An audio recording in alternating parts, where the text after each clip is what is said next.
জীবনে অগ্রসর হওয়ার জন্য আমাদের কাকে প্রয়োজন হয়? মাতা পিতা, বন্ধু, প্রেম, সাহায্য, অর্থ, পরিশ্রম, আশা। ভিন্ন ভিন্ন মানুষ ভিন্ন ভিন্ন বিকল্প চয়ন করে। যদি আমি আপনাকে বলি তাহলে জয় আর পরাজয়ের মন্ত্র দুটো শব্দের উপর নির্ভর করে, মেনে নেওয়া আর দৃঢ় হওয়া। যদি মেনে নেন তাহলে হেরে যাবেন, যদি দৃঢ় হন তাহলে নিশ্চিত রূপে জয়ী হবেন। যদি কখনো আপনি ক্লান্ত হয়ে ওঠেন, আপনি দুঃখী হন, পুরোপুরি ভেঙে পড়েছেন, তখন মেনে নেবেন না যে আপনি ভেঙে পড়েছেন, নয়তো হেরে যাবেন। তখন উল্টে স্থির করবেন যে যাই হয়ে যাক না কেন আমি জয়ী হবই। আর আপনি দেখবেন যে জয় নিশ্চিত রূপে আপনার কাছেই আসবে। তাহলে এই কথা মনে রাখবেন আর আমার সাথে ভালোবেসে বলবেন, রাধা রাধা। সময়, জীবন, কাল। দেখতে গেলে এই তিনটি শব্দ একটি শব্দেরই সমার্থক শব্দ মনে হয়, কিন্তু এই শব্দগুলির অর্থ কি সমান? কখনোই নয়। হ্যাঁ, এই সময় চলতে থাকে, জীবন চলতে থাকে, কালচক্র চলতে থাকে। এই সময় কেটে যায়, কিন্তু এই জীবন একে যাপন করতে হয়। কি বলেন? এই জীবনে কিছু করুন বা কিছু না করুন, জীবন এমনি কেটে যাবে, আপনি জানতেও পারবেন না। কিন্তু সেটা আমাদের উদ্দেশ্য নয়, একে যাপন করতে হবে। এই জীবনে প্রেরণা পেতে শিখুন, প্রেরণা দিতে শিখুন, আহ্বান গ্রহণ করতে শিখুন, আহ্বান জানাতে শিখুন, মহান কাজ করতে শিখুন, ধন্যাত্মক বোধ জাগিয়ে তুলুন। জীবন অতিবাহিত করার অর্থ কি তা আপনি শিখে যাবেন। কারণ সময় কেটে যায়, সমস্ত যুগ কেটে যায়, কিন্তু জীবনের রীতি জীবন কাটিয়ে দেওয়া নয়, জীবন যাপন করা। এই জীবন সম্পূর্ণরূপে অনুভব করতে হবে, নতুন পথ বানাতে হবে। এবারে যদি এই জীবন বাঁচার সময় একবার ভেবে দেখুন, যদি মনে প্রেম থাকে, সদ্ভাবনা থাকে, তাহলে কি হবে? এই জীবনকে বাঁচার অনুভূতিটাই অন্যরকম হয়ে যাবে, একটা আনন্দময় অনুভূতি লাভ করবেন। তাহলে এটাই করুন আর আমার সাথে ভালোবেসে বলুন, রাধা রাধা। আপনি কি কখনো কোনো জলের ধারা দেখেছেন? তার সামনে যতই মাটি থাকুক না কেন, যতই কাদা থাকুক না কেন, যখন এই জলের ধারা বইতে আরম্ভ করে দেয়, তখন এই কাদাকে নিজেই ধুয়ে নিয়ে যায়। ওই কাদাকে ধুয়ে দেয় এবং নিজের পথ নিজেই তৈরি করে নেয়।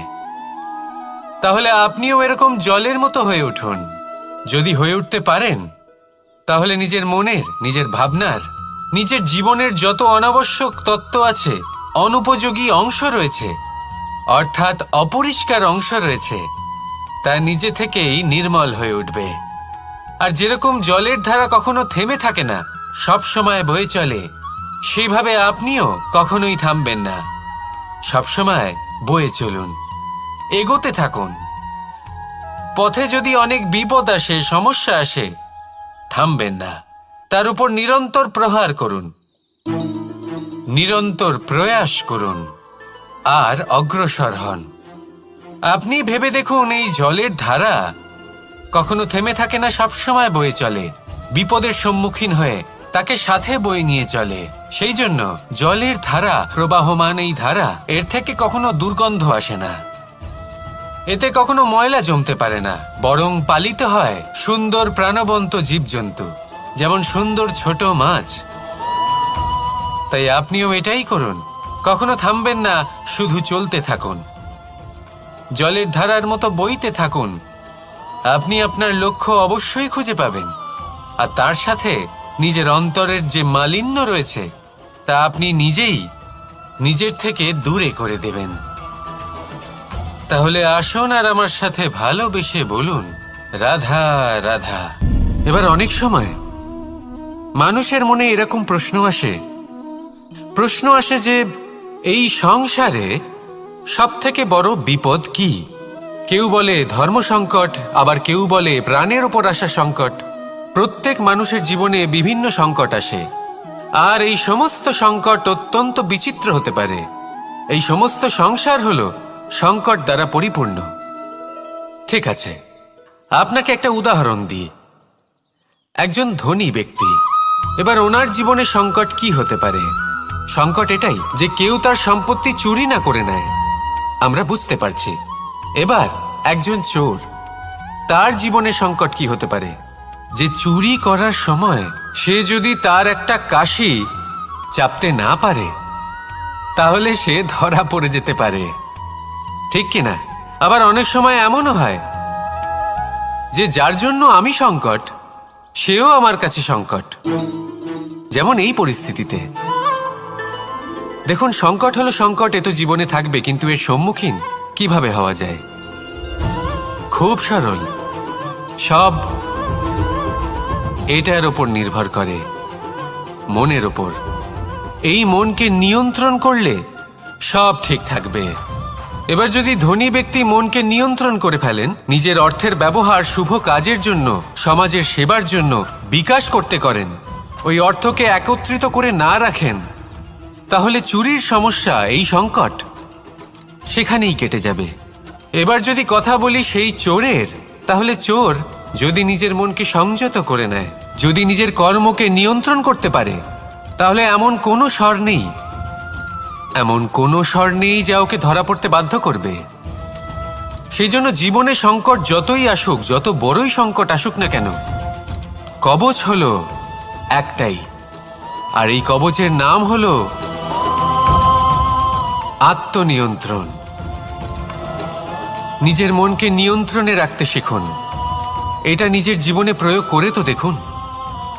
যদি আপনি করতে পারেন, তবে আপনি দেখবেন যে সংকট তো জীবনে আসা যাওয়া করে, কিন্তু সেই সংকটগুলির সম্মুখীন আপনি এইভাবে করতে পারবেন। তাহলে সেটাই করুন, আর আমার সাথে ভালোবেসে বলুন, রাধা রাধা। এই দড়িটা দেখুন,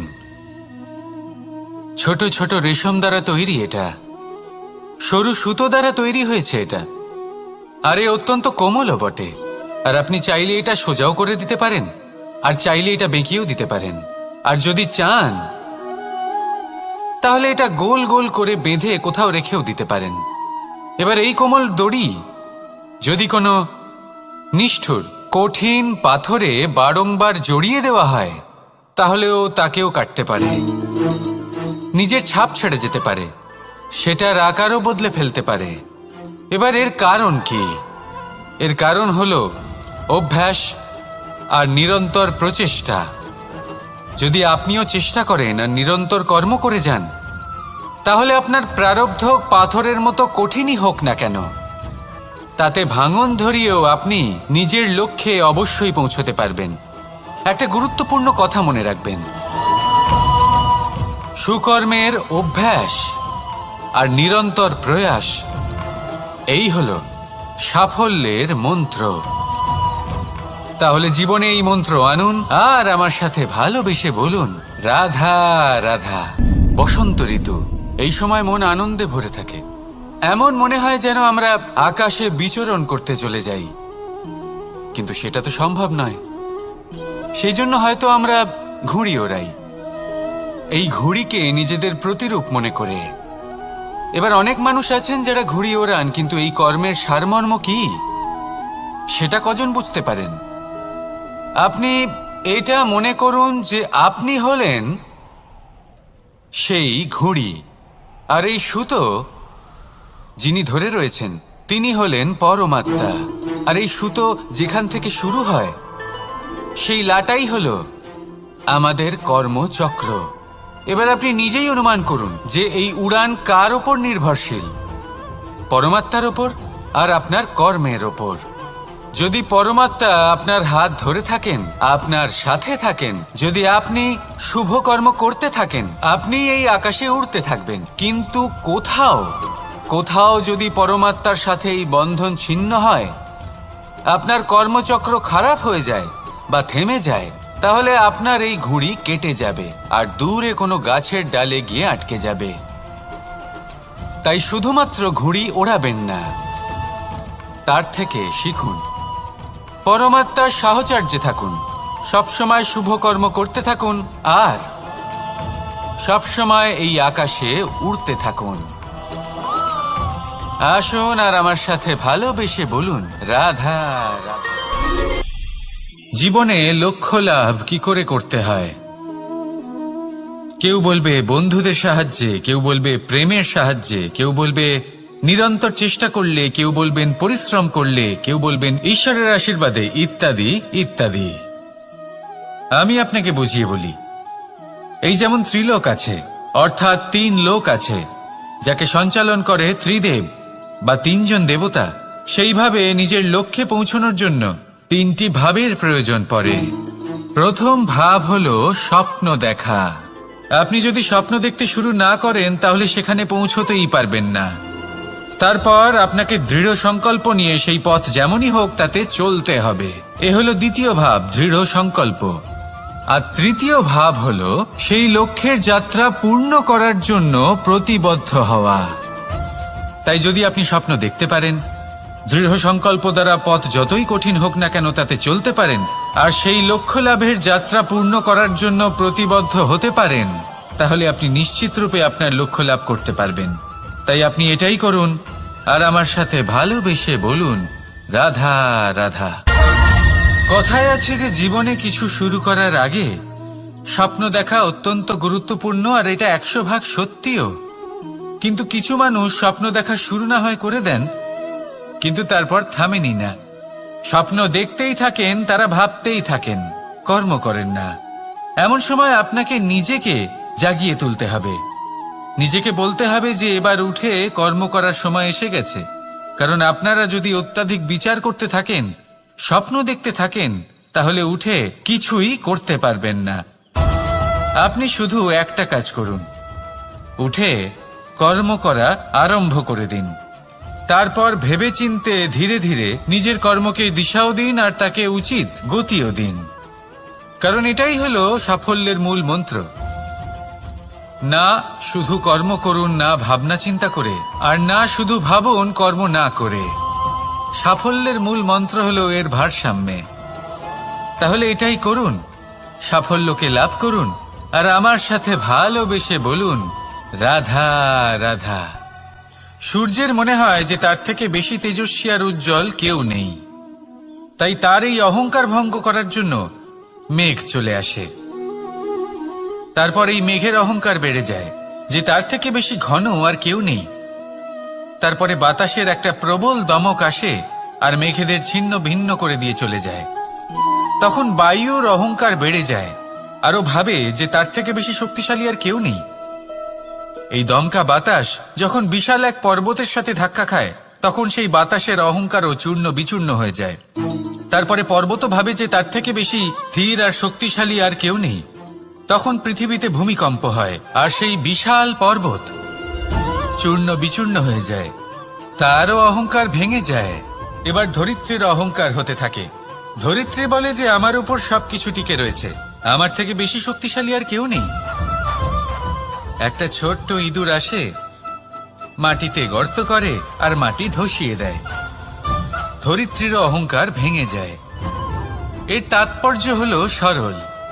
এই সংসারে অহংকার কখনো স্থির থাকে না, এই অহংকার ভাঙবেই। এটা হলো সাংসারিক চক্র। আমাদের নিজেদের জীবনে কর্তব্য পালন করতে হবে, কর্ম করতে হবে, কিন্তু অহংকার নয়। যে ব্যক্তি এটা বুঝতে সক্ষম হন তাকে জ্ঞানী বলা হয়। আর যে মানুষ এটা বুঝতে পারেন না, তিনি সারা জীবন শোধ প্রতিশোধ মান অভিমানের এই চক্রে আটকা পড়েন।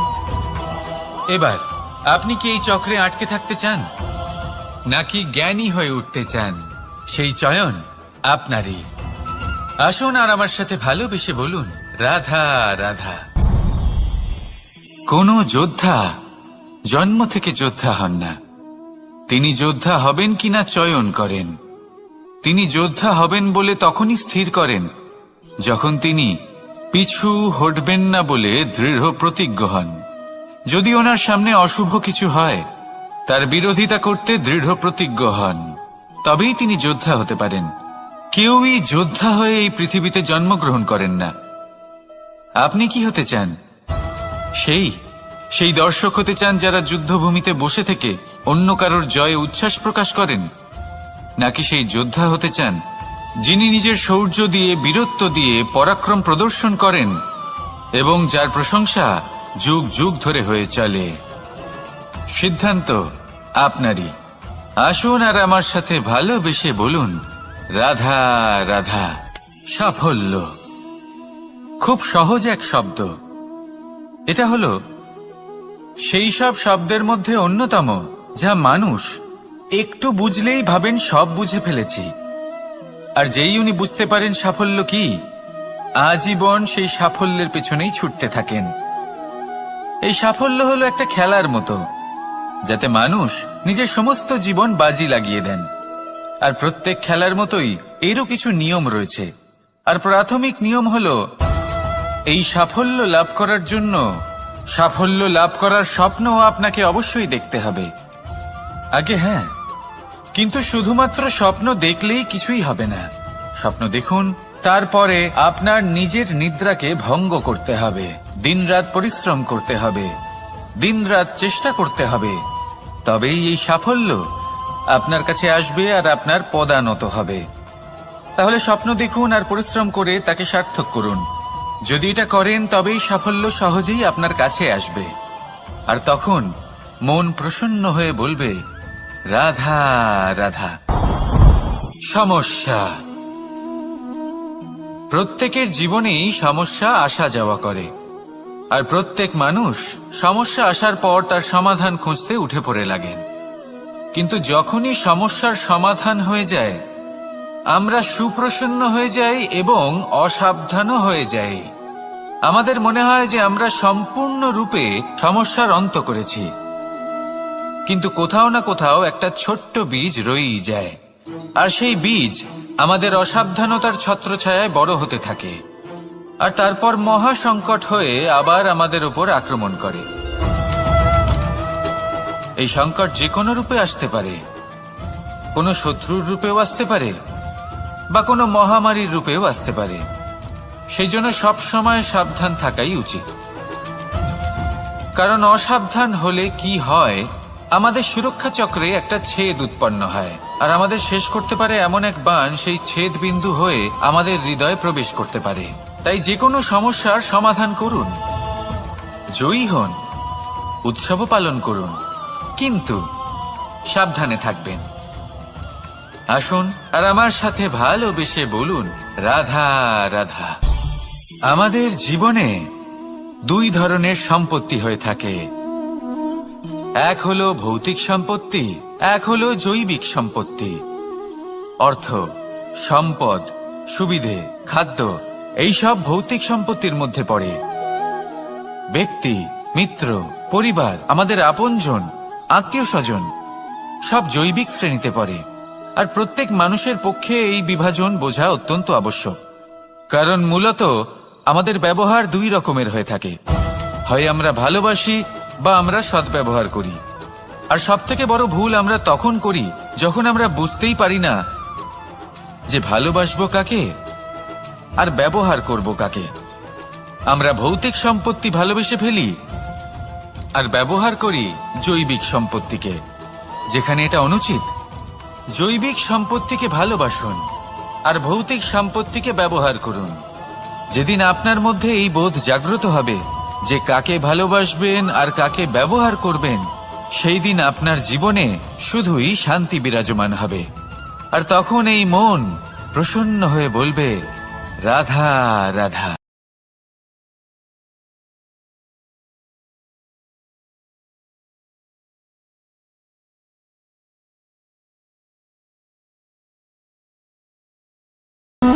সঞ্চয়।